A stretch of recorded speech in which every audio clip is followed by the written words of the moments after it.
Buenos días, colchoneros. Pues rojiblanca Navidad tenemos porque el Atlético de Madrid logró ayer ganar al Barcelona 1-2 en el estadio de Montjuïc, en un partido lógicamente que no iba a ser sencillo, no iba a ser ningún paseo, no iba a ser una humillación, todo lo que pensaban o los que decían que íbamos a ser favoritos y que claramente el Atlético de Madrid tendría que pasar por encima del Barcelona. Esto nunca pasa cuando se enfrentan equipos como Barcelona, Atlético de Madrid o cuando hay partidos entre los grandes, ¿no? Todos los equipos ponen ahí la máxima atención, intentan hacerlo lo mejor posible. Es un partido que lo ve todo el mundo y no es partido para estar despistados, ¿no? El partido es difícil de explicar más allá de lo que todos visteis, ¿no? Un Barcelona presionando, un Barcelona atacando, el Barcelona esperado, al fin y al cabo, el del que hablamos el viernes, y un Atlético que no terminó de ser ese Atlético de Madrid que todos esperábamos, que todos deseábamos, que diera un paso más hacia adelante, que tuviera un poco más de personalidad con el balón durante la primera parte. En la segunda ya el partido se rompe más y el Atlético de Madrid sale más, tiene más personalidad, llega con más jugadores al ataque y aunque eso genera huecos para ocasiones más claras, de hecho el Barcelona tuvo ocasiones mucho más claras en la segunda parte que en la primera, pues independientemente de todo esto, el partido es prácticamente inescrutable por cómo fue el desenlace, ¿no? Cuando parecía que el empate era un premio un poco mayor de lo tal vez merecido, cuando ya podíamos firmar las tablas, pues al final esa contra, en lo que era el cuarto remate del Atlético de Madrid en toda la portería, en todo el partido, perdón, para anotar el segundo gol y la victoria definitiva. Pero esto tiene otro tipo de connotaciones y de explicaciones, más allá de las que se dan desde Barcelona, que yo soy bastante comprensivo con el hecho de que entiendan ellos que han tenido muy mala suerte, que merecieron más, que hicieron más por ganar el partido y todas estas cosas que muchas veces en el fútbol son verdades a medias, porque es verdad que el Barcelona fue más ofensivo, estuvo más arriba, recuperó el balón mucho mejor, defendió mucho mejor, atacó generando ocasiones, pero donde falló y además de manera muy estrepitosa fue en la finalización. Es verdad que Oblak tuvo varias intervenciones, sobre todo en la segunda parte, muy buenas, pero es verdad que si os fijáis bien, ninguno de los golpeos de esas finalizaciones fue limpio, la posición del cuerpo no era equilibrada, no era la mejor manera de finalizar en ninguna de ellas, el pie no estaba correctamente orientado, no fueron ninguna buenas finalizaciones y eso, amigos, entendiendo yo, insisto, a que los aficionados del Barcelona piensen que han tenido mala suerte, entendiendo que piensen que podían haber merecido un mejor resultado, pero esas finalizaciones todas mal ejecutadas no son mala suerte, es mala ejecución y eso viene de la mano de que tal vez el Barcelona, tal vez los jugadores en el momento de la finalización, que es donde más tranquilo y donde más sosegado hay que estar para poder ejecutar perfectamente tanto la técnica como el golpeo, pues lógicamente un equipo que venía con una cierta ansiedad por haber perdido los dos últimos partidos en casa contra la Unión Deportiva Las Palmas y el Leganés, que son víctimas propiciatorias a priori en esos partidos y terminan llevándose los 3 puntos, pues lógicamente entiendo que hubiera una cierta ansiedad en el Fútbol Club Barcelona a la hora de finalizar las jugadas y por eso pues no logran estar ni siquiera con el cuerpo equilibrado en el momento del remate, ¿no? Con lo cual no puedes esperar que esas finalizaciones acaben en gol. Estampanaron al portero varias de ellas, otra fue al larguero, que fue tal vez la que mejor se finalizó. Y bueno, yo mala suerte entiendo cuando en tu área pues chuta uno, le pega uno en la espinilla, a otro le rebota en la cabeza y después de 3 rebotes se mete en tu portería. Dices, bueno, mala suerte. Pero insisto yo esto y entendiendo el punto de vista de todo lo que es el entorno del Fútbol Club Barcelona, no es mala suerte. Fue muy mala ejecución en muchos, si os fijáis en los golpeos, no se pone bien el pie, no se golpea limpio, el cuerpo está desequilibrado. No fue producto de la mala suerte, fueron fallos por la precipitación y tal vez por esa ansiedad por obtener un buen resultado después de haber tenido esas derrotas en casa, ¿no? Es verdad que el Barcelona empieza presionando muy bien y es verdad que el Barcelona genera ocasiones, ¿no? El primer tiempo del Barcelona es muy bueno en defensa, recuperan el balón donde quieren y nos tienen prácticamente sin poder salir de la cueva durante todo el primer tiempo.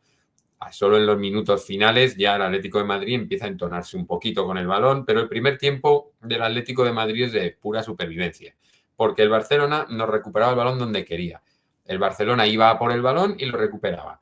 Simplemente iban a por él y lo recuperaban, presionaban, ponían energía y luego atacaban de una manera pues lo más directa posible para llegar al área.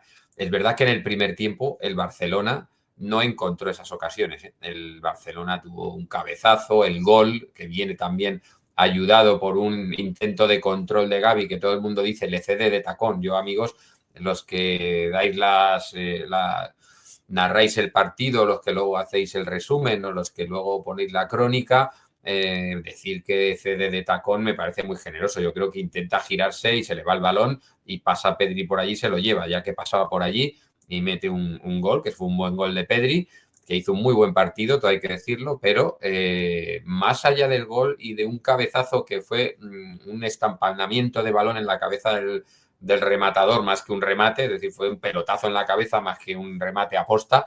Pues yo vi muy poquita ocasión clara del Barcelona en el primer tiempo, que eso sí, defendió de libro, presionó de libro y recuperó el balón muy rápido, impidiendo que el Atlético de Madrid desplegara al equipo en ataque prácticamente ni una sola vez, ¿no? Eso sí lo hizo muy bien el Barcelona, ahí el Atlético tuvo sus carencias. Siempre os digo que cuando un partido sucede de una manera, tienes que ver lo que has hecho tú bien, las concesiones del rival y luego tus concesiones y lo que ha hecho bien el rival. Claro, porque no, el rival no solo vive de tus concesiones, ni tú solo lo haces todo bien, ni tú solo vives de las concesiones del rival. Esto es una coctelera, metes todos los ingredientes, agitas bien, pones unos hielos en la copa, lo echas y ahí tienes el resultado. No es solo lo que tú haces, que hay veces que piensas que con lo que tú haces vale, también está con lo que hace el rival. Y lo que hace el rival muchas veces contrarresta lo que tú haces. Y también están tus concesiones y las concesiones del rival. Y el Atleti dio concesiones, pero el Barcelona también.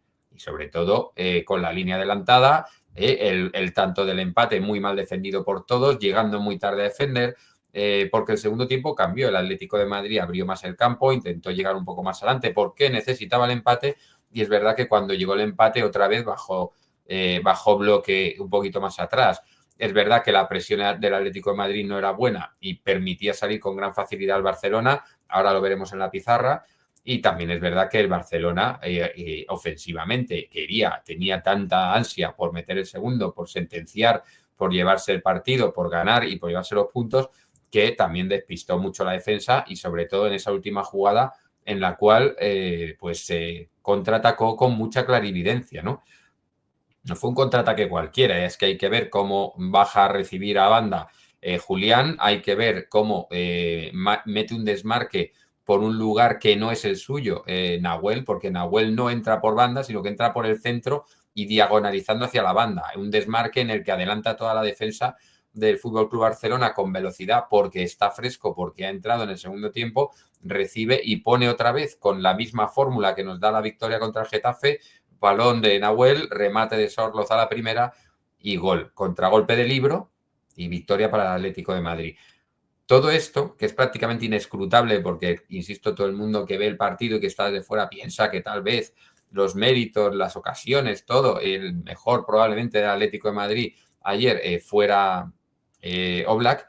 Bueno, pues todo el mundo piensa que el partido a lo mejor mereció otro resultado, pero claro, los merecimientos, la mala suerte, etcétera, en el fútbol son muy relativos, muy relativos. Es verdad que es un deporte en el que muchas veces se dan resultados que son absolutamente divergentes con lo que tal vez pudiera haber pasado si hubieran acertado las ocasiones, pero claro, meternos en ese si hubieran acertado las ocasiones es ya entrar en cuentos, en fantasías, en fábulas que en este caso no se dan por lo que os he dicho, porque hubo una muy mala finalización en todas ellas, sobre todo en los mano a mano delante de Oblak, en los tres que sacó Oblak, que también está, lo he dicho antes, la parte en la que nosotros lo hacemos bien.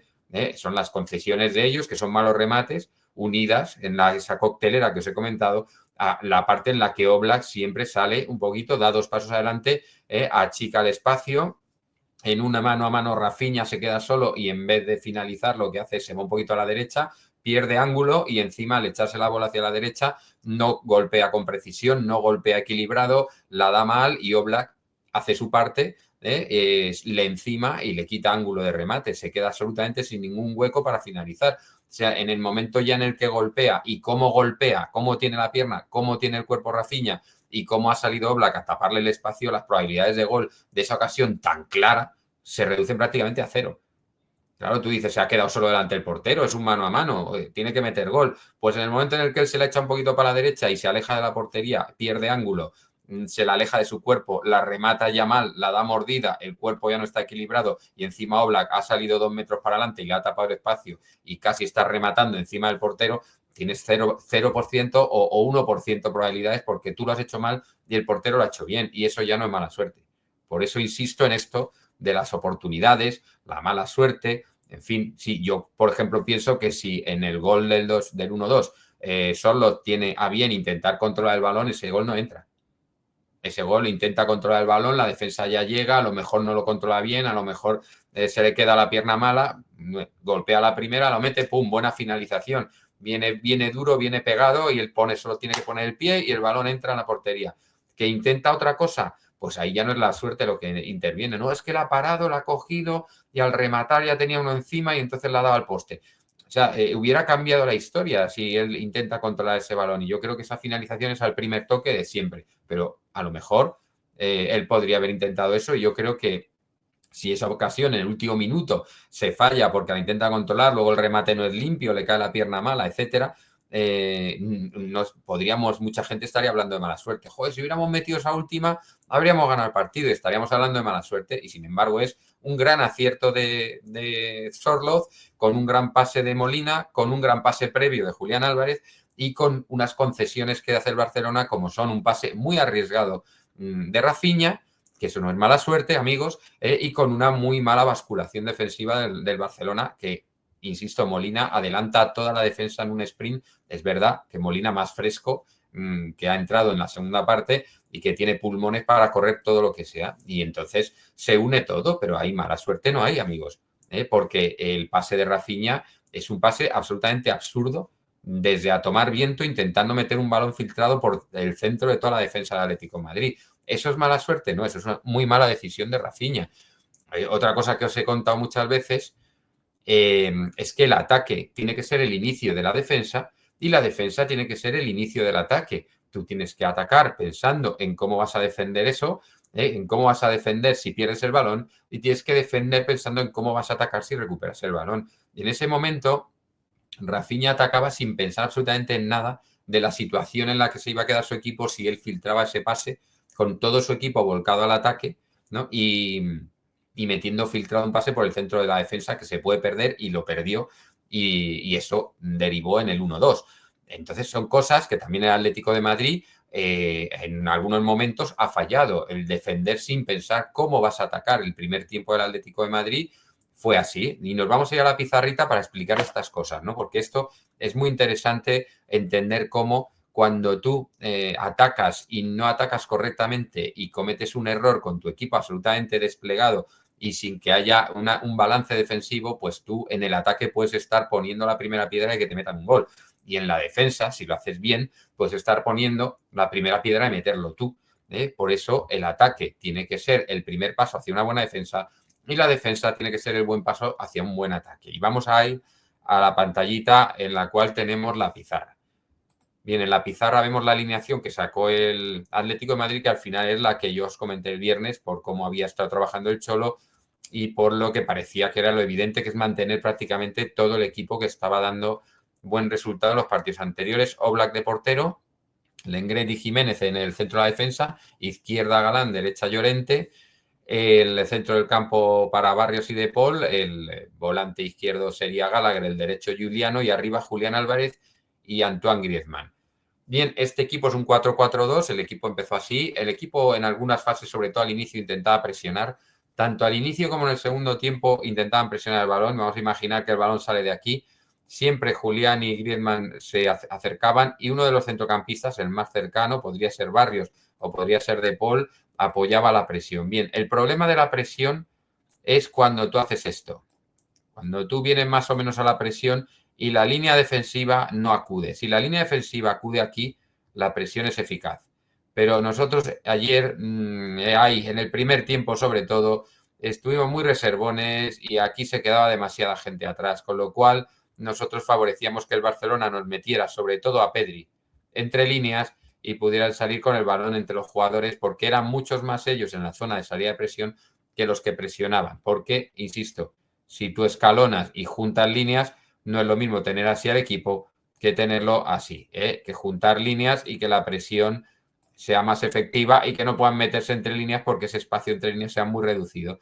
Pero ahí Pedri, para salir de la presión, por ejemplo, hizo lo que quiso, tanto ahí como luego en ataque en algunas zonas posicionales en las cuales se metía por donde era absolutamente indetectable, ¿no? La verdad es que el partido de Pedri sí que fue muy bueno. En el primer tiempo echamos de menos más participación de nuestro centro del campo y al final lo que hubo que hacer en el primer tiempo, vamos a volver a colocar a la gente, es pues solucionar la papeleta de defender el partido y no llegar con el partido en peores circunstancias al descanso, ¿no? Es verdad, insisto, que en las ocasiones claras del Barcelona fueron en el segundo tiempo cuando ya el Atlético de Madrid rompió el partido para ir a por el empate.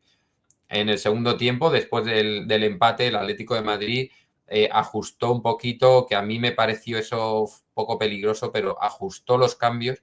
Jiménez se retiró lesionado y entró Witsel. Este cambio fue al inicio del segundo tiempo. Y luego, poco a poco, salió Lenormand por Llorente y Molina por Juliano. ¿Qué nos hace esto? Pues esto nos sitúa en un inicio en que pasamos a los tres centrales, cosa que a mí en ese momento me da un poquito de miedo, y Galán y Molina pasaron a ser los laterales porque no actuaron mucho de carrilero más allá de algunas salidas muy concretas. Pero para esta defensa de 5 y para poner delante de la defensa de 5 a 3. Coque entra por Gallagher y se ponen 3 jugadores. Y es un 5-3-2. Y en algunas ocasiones directamente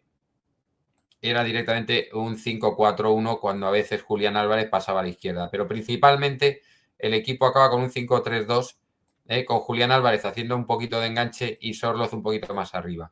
Cuando sale Sorloz por Griezmann, pues hay que decir que tanto Sorloz como Molina ayudan mucho al equipo. Son cambios que hacen que el equipo tenga salida de balón. Sorloz, cada vez que recibía, por lo menos se llevaba el balón al campo contrario. A veces no tenía la ayuda necesaria y no era capaz de retenerlo más allá de llegar al campo contrario y dar algún pase, pero es verdad que Sorloz dio mucho aire a la salida de presión del Atlético de Madrid a poder quitarnos un poco encima el dominio del Barcelona. Y esa última llegada bueno, pues cuando... Perdón, he dicho varias veces que el pase a Molina se lo da Julián y es de Paul el que se lo da, porque Molina entra por aquí, de Paul estaba en este lado, es de Paul el que lo da, fe de ratas, como dice aquel, no era Julián el que estuvo en el 1-2, sino de Paul, el que da el pase a Molina. Muy buen pase, por cierto. Y luego hay otro tema que era el que os dije de defender para iniciar el ataque. En ese gol, en el momento en el que se roba el balón y el balón le llega a De Paul, ahí se inicia un ataque porque está la gente desplegada, está desplegado, está Julián que está más a la izquierda, está desplegándose Sorloz, se viene desplegando Molina y entonces puede meter el balón De Paul aquí a Molina, que hizo este desmarque del centro hacia la banda, y a su vez Molina meter el balón a Sorloz para que finalizara con ese 1-2 al final, un despliegue de contragolpe en el cual venía Julián Álvarez. Incluso recordar que en el gol de Paul, que ese sí que venía Julián Álvarez con el balón y es el que mete el balón al área, vienen Griezmann, viene Juliano, venía Gallagher y venía De Paul. O sea, incorporaban muchos jugadores. Eso es lo que había que hacer, que no se hizo en el primer tiempo. ¿Qué no se hizo en el primer tiempo? Incorporar jugadores, tocar el balón y hacer esos movimientos de apoyo dinámico que yo pedía en la previa del partido y que en el primer tiempo no logramos hacer de ninguna manera. ¿Por qué? Pues porque el equipo estaba más para atrás. Llorente estaba en lugar de Lenormand, Jiménez en lugar de Witsel, Juliano todavía en lugar de Molina, y cuando estamos saliendo de la presión, o cuando estamos, sobre todo cuando recuperamos un balón, si tú recuperas un balón aquí, donde está el Englet, y te siguen presionando, y sigue todo el equipo aquí, y no hay un despliegue, no vas a llegar muy lejos. Vas a intentar tocar aquí, vas a intentar tocar aquí, y aquí está todo el Barcelona. Estamos metidos 20 tíos en muy poco espacio en muy poco espacio. Y entonces te van a tener facilidad para que tú no solamente no salgas de la presión, sino que sientas ese agobio de que haya mucha circulación de jugadores, no ves claro el pase y terminas perdiendo el balón porque no tienes jugadores que te enciman mucho y no ves jugadores libres para dar el pase. Y por eso teníamos muy poca salida de balón en el primer tiempo porque no había suficiente despliegue ni había suficiente movimiento sin balón como para poder salir de la presión. Eso es algo que en el segundo tiempo se mejora, aunque ellos también, insisto, tienen oportunidades más claras porque el Atlético de Madrid abre más filas intentando buscar el empate y luego en alguna contra intentando buscar la victoria. También hubo la gran jugada en la cual Barrios, asistido por Gallagher, se queda solo delante del portero con una muy buena parada del mismo y que podría haber sido otra ocasión clara. Que dices, ¿tuvimos mala suerte en esa ocasión nosotros por no meter un mano a mano? No, porque Barrios tenía que haber definido al palo largo y lo intentó al palo del portero que estaba bien tapado. Entonces, bueno, pues eso es un error porque no has tenido ahí la cabeza fría de saber dónde o de pensar que tal vez el palo largo era más adecuado que el palo corto. Y no son cosas de mala suerte, son cosas de que tú no has tenido una buena definición y ya está. Y ellos que tuvieron 5 ocasiones muy claras, pues no fueron capaces de meter más que una y nosotros que tuvimos 3, pues metimos 2. Y así es el fútbol y así es como está ahora mismo este negocio montado, que el que es más resolutivo tanto en defensa como en ataque acaba llevándose el partido y nosotros este año ya lo hemos hecho varias veces, con partidos en los que hemos sido mejores o en los que hemos permitido muy poco al rival, como fue el de Bilbao, en el cual tuvieron un tiro a puerta en todo el partido, jugó Muso de portero y realizó una sola parada. Ayer Oblak tuvo que hacer 3 o 4, y en otros partidos como el de Paris Saint-Germain, pues también estuvieron ahí rondándolo y al final fuimos nosotros los que con la frescura de los cambios y esos jugadores que entran nuevos y que entran frescos y que entran con ganas, pues al final te solucionan el partido. Y ayer los cambios del Barcelona pues no solucionaron tampoco gran cosa. O sea que todo juega, insisto, es una coctelera, lo metes todo, pones el hielo, lo echas a la copa y tienes el resultado. Y el resultado ayer pues fue victoria del Atlético de Madrid después de que, bueno, hicieron un partido de menos a más, mejorando poco a poco, ajustando mejor la defensa, con un gran ejercicio defensivo en el primer tiempo porque el Barcelona no nos dejó salir prácticamente en nuestro campo, nos presionó muy bien, todo hay que decirlo, pero tampoco en el primer tiempo crearon demasiadas y en el segundo que las crearon no atinaron a marcarlas por errores de definición y por aciertos del portero. Por cerrar bien ángulos, por encimar al jugador que va a rematar y por dejarle poco espacio para la finalización. O sea que todo cuenta.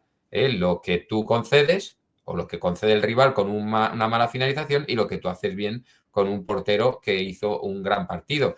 No solo el portero, el partido de Pablo Barrios es muy bueno, la segunda parte de Paul es muy buena, el partido de Julián Álvarez muchas veces luchando él solo contra los elementos es bastante bueno y al final Molina y Sorloz ponen la guinda que es igual que el día del Getafe con la misma fórmula anotando el gol que nos da la victoria y que nos hace pasar las Navidades líderes. Y si por lo que sea logramos después de Navidades ganar a los Osasuna, seremos campeones de invierno y cerraremos la primera vuelta con 6 puntos de ventaja sobre un Barcelona que hace solo 2 meses nos sacaba 10. O sea que le hemos metido 16 puntos al Barcelona en un par de meses, que se dice pronto y que ahí también están los méritos del Atleti y los deméritos del Barcelona. Así que amigos, felices y rojiblancas Navidades, que lo paséis muy bien en familia, que celebréis, porque de aquí al año que viene no nos van a quitar lo bailado. Vamos a estar primeros todas las Navidades y vais a poder ir con cara de líderes todas las Navidades a celebrarlo con la familia, con los amigos y sobre todo con todos los colchoneros. Así que feliz Navidad y Forza Atleti.